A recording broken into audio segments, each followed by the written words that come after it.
Sejam bem-vindas, queridas mulheres apaixonadas por Jesus. Hoje a gente vai falar um tema que, olha, a gente evita, não é fácil de se falar, mas é essencial, é vital para a nossa saúde espiritual, para a nossa igreja, tá bom? Que é a correção dos pecados e a manutenção da pureza na igreja. Paulo vai apertar um pouquinho mais o cinto, mas é necessário, como um pai que ama seu filho e o pai que ama, ele corrige, precisa falar umas verdades pra gente. Paulo ensina a gente que a gente não pode fechar os olhos para o pecado, principalmente dentro da nossa própria igreja, da sua própria igreja, que você pode colocar aí como a sua casa, a sua vida, como você sendo igreja. Bom, fica aqui até o final, que eu vou deixar uma senha para a gente compartilhar lá no nosso grupo, para eu saber que você está acompanhando essa leitura, a leitura de hoje, o desafio da gente ler a primeira carta de Paulo aos Coríntios em 10 dias. Vamos, porque tem muita coisa para a gente aprender. Vamos lá. Lá nesse capítulo, em 1 Coríntios 5, Paulo aborda um problema muito sério dentro da igreja de Corinto. Eles estavam tolerando a imoralidade sexual. O que estava acontecendo aqui? Deixa antes eu te falar sobre um pouquinho da lei judaica. O que acontecia nesse contexto dessa sociedade, né? A lei judaica proibia que um homem se casasse com sua madrasta. Normal, né, gente? O incesto também era desprezível na cultura grega, ou seja, entre os pagãos isso também era reprovado. Porém, um homem na igreja lá de Corinto estava envolvido sexualmente com a esposa do seu pai, ou talvez fosse até casado com ela. E aí ele critica a igreja por permitir que essa situação persista e por eles não tomarem uma disciplina adequada para essa situação. Porque, gente, o pecado não corrigido, ele pode contaminar toda a comunidade. O pecado não corrigido na sua família, em um membro da sua família, pode contaminar toda a sua família. Um pecado não corrigido em você pode influenciar outros, pode trazer um grande prejuízo para a sua vida. Vamos lá, gente. Imagine que a igreja é como se fosse um belo jardim. Então, se a gente permitir que ervas daninhas cresçam sem controle, elas não forem retiradas, o que acontece? Elas sufocam as plantas saudáveis.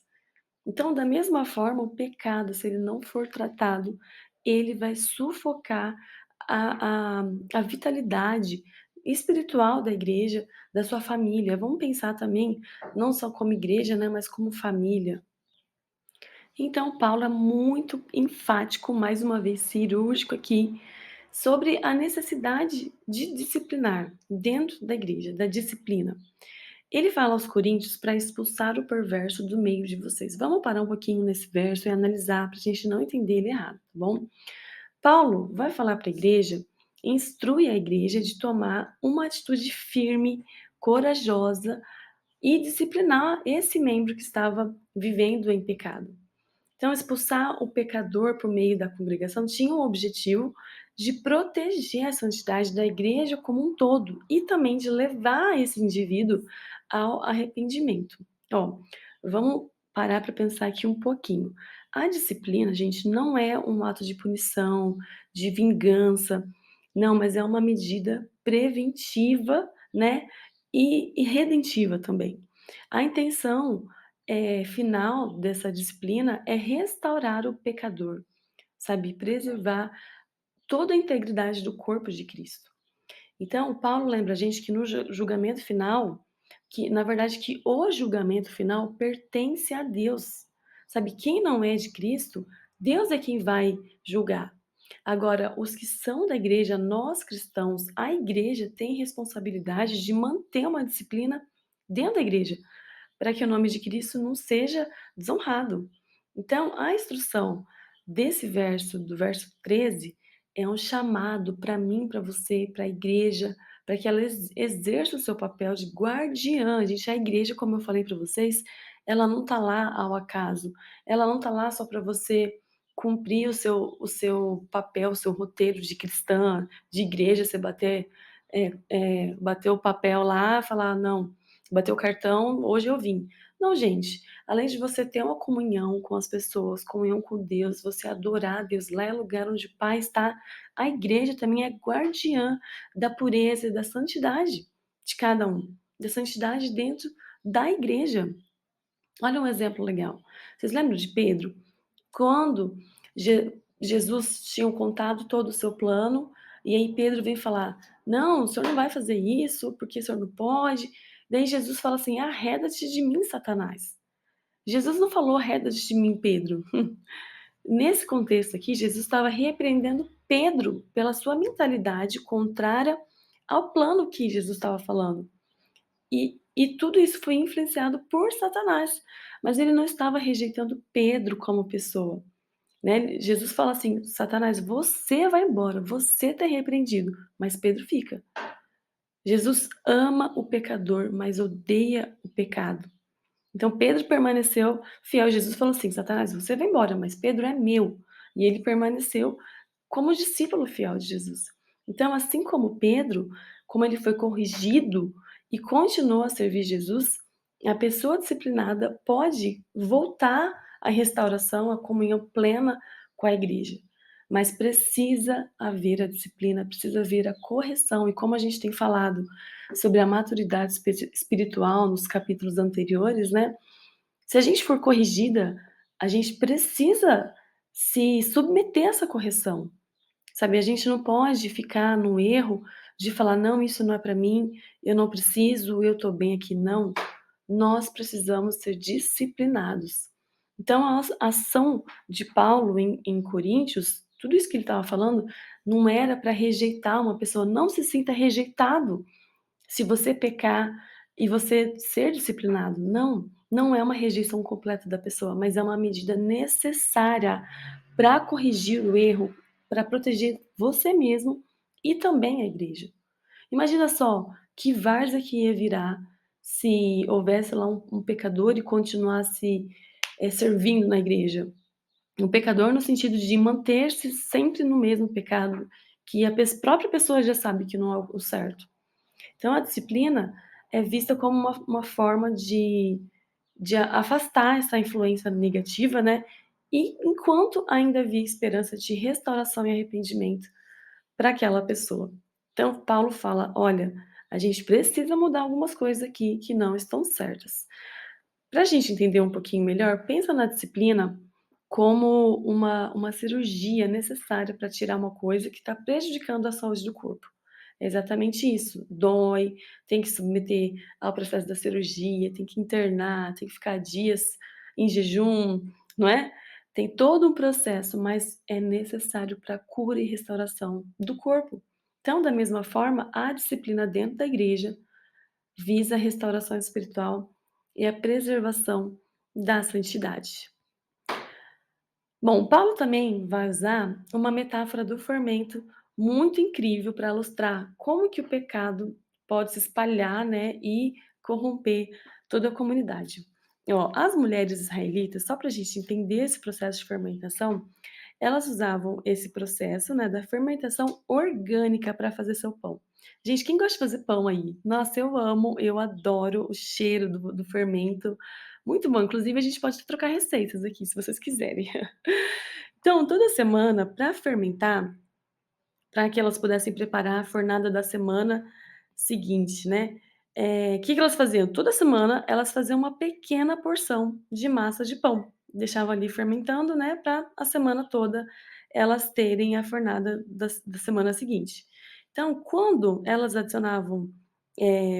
isso era adicionado a novos ingredientes, essa fermentação ela levedava toda a massa.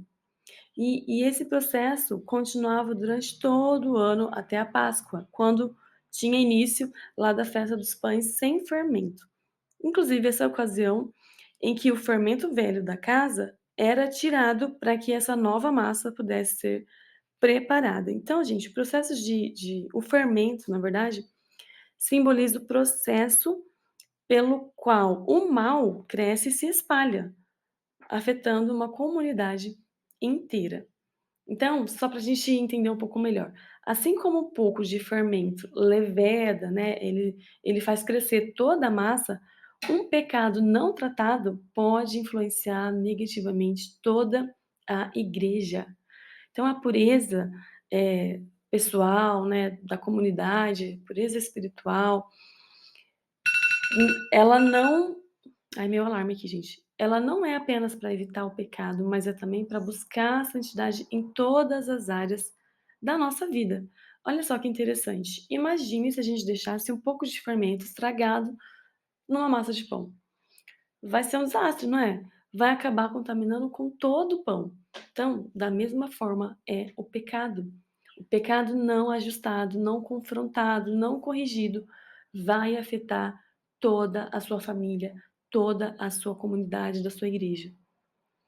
Inclusive todas as áreas da sua vida. Gente, a nossa vida espiritual, se ela não for levada a sério, uma coisa vai levando a outra.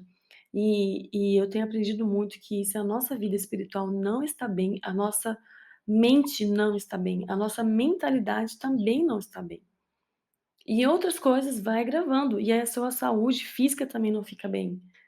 Então a gente deve buscar a pureza tanto na igreja quanto na nossa vida pessoal, tá? Como um reflexo da santidade de Deus. Bom, como é que a gente agora pode aplicar esses ensinamentos para o nosso dia a dia? Primeiro, gente, coragem para confrontar o pecado. Coragem para você parar e falar: "Não, eu preciso melhorar isso, aqui eu tenho pecado", sabe, na nossa vida, na nossa igreja, na nossa família, sempre com o desejo de restauração. A gente não caia em ouvir a voz do diabo em dizer que você não é merecedora. Não, em nome de Jesus, todos nós, temos esse a misericórdia de Deus todos os dias, e Jesus Cristo morreu na cruz por nossos pecados, tá. Não que você, tenha que ser uma santa, tenha que ser canonizada por sua santidade. Gente, não é isso. Nós somos pecadores, sim, somos pecadores desde o início, porém a graça do Senhor, o favor dele, sua misericórdia nos renova, nos transforma, nos restaura todos os dias. O que a gente não pode é ficar no pecado, é permanecer no pecado, não. Permaneça em Cristo. Coragem para confrontar aquilo que você aí sabe que você está pecando, que você está errando. Que Deus fale com você hoje para que você ajuste, para que eu ajuste as áreas da minha vida que eu preciso melhorar, que eu preciso ser confrontada. Que Deus fale com você hoje. Eu sei, eu sinto que Deus quer trabalhar na nossa vida. Eu tô sentindo, sabe, em mim, que Deus vai fazer grandes coisas através dessa leitura na vida de muitas mulheres, de homens e mulheres, que vão ser confrontados hoje, para que elas transformem a sua vida, para que elas vejam qual pecado que elas precisam mudar, que elas precisam reavaliar. Outra coisa que a gente precisa fazer é cultivar uma vida de santidade, buscando sempre estar alinhado com os princípios de Deus em todas as nossas áreas. Eu vi uma frase ontem e eu falo aqui para vocês: até quando você vai ficar no mundo? Até quando os jeitos do mundo, os trejeitos do mundo vão permanecer em você? Nós somos cristãs, nós pertencemos a Deus, precisamos estar alinhados com os valores de Cristo em todas as nossas áreas, desde os nossos relacionamentos até as nossas escolhas do dia a dia.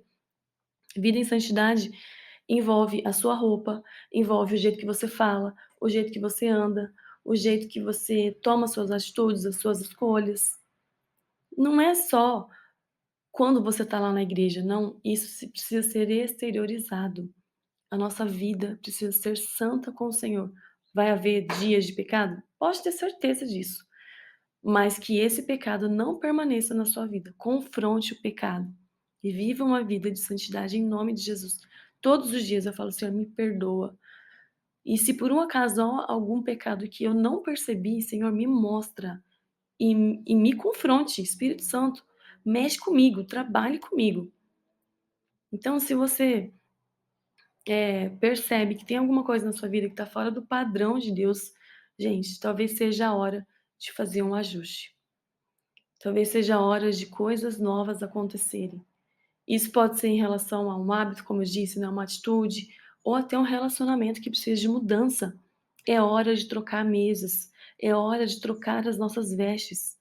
E ó, não tenha medo, não tenha medo de buscar ajuda, da orientação dos seus pastores. A correção é um caminho para o céu, é um caminho para a cura, um caminho para a restauração e para uma vida mais plena diante de Deus.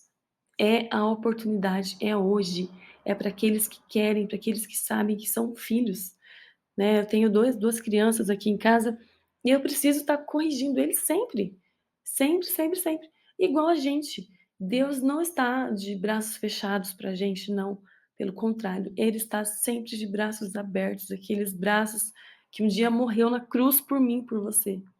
O inimigo quer sempre colocar na nossa mente que a gente não é digno, não é merecedor, que a gente vai ser julgado, que vamos ser julgados por Deus. Não, queridos, vamos nos confrontar, confrontar o pecado. Permita que o Espírito Santo te confronte hoje, que a gente viva uma vida de santidade.